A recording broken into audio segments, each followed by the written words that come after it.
DJ विकास रीगा सीतामढ़ी।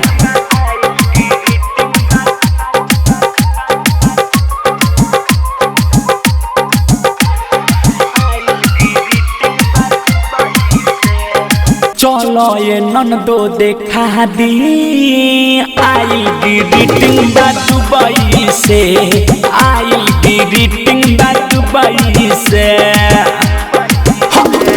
चलो ये ननदो देखा दी आई ग्रीटिंग बा दुबई से, आई ग्रीटिंग बा दुबई से। घड़ी मोबाइल गुलाब के फूलवा खुशबानी देखिए के सुबह से। चलो ये ननदो देखा दी आइल ग्रीटिंग बा दुबई से, आइल ग्रीटिंग बा दुबई से। चलो ये ननदो देखा दी आइल ग्रीटिंग बा दुबई से, आइल ग्रीटिंग बा दुबई से। बस चलो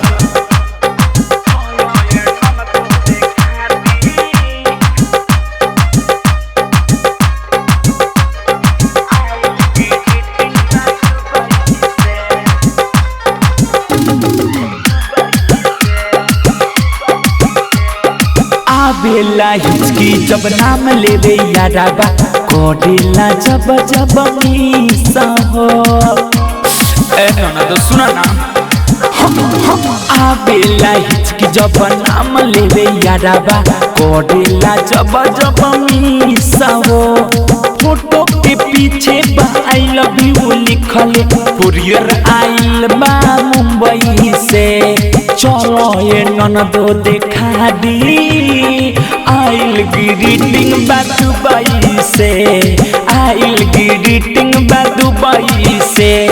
चलो ये ननदो देखा दी आइल ग्रीटिंग बा दुबई से, आइल ग्रीटिंग बा दुबई से। डीजे विकास रीगा सीतामढ़ी। अलबेला रिकॉर्डिंग स्टूडियो गढ़ी माई नेपाल। हाँ डाइटर मिठू मिसाइल की अरवाना आवता के नया साल में। ना तो सुनो ना, राइटर मिठू मिसाइल की अरवाना आवता के नया साल में। असुकल बिला आइल बायो केला देखो ना ये ननदो कबनी से। चलो ये ननदो देखा दी आइल ग्रीटिंग बा दुबई से, आइल ग्रीटिंग बा दुबई से।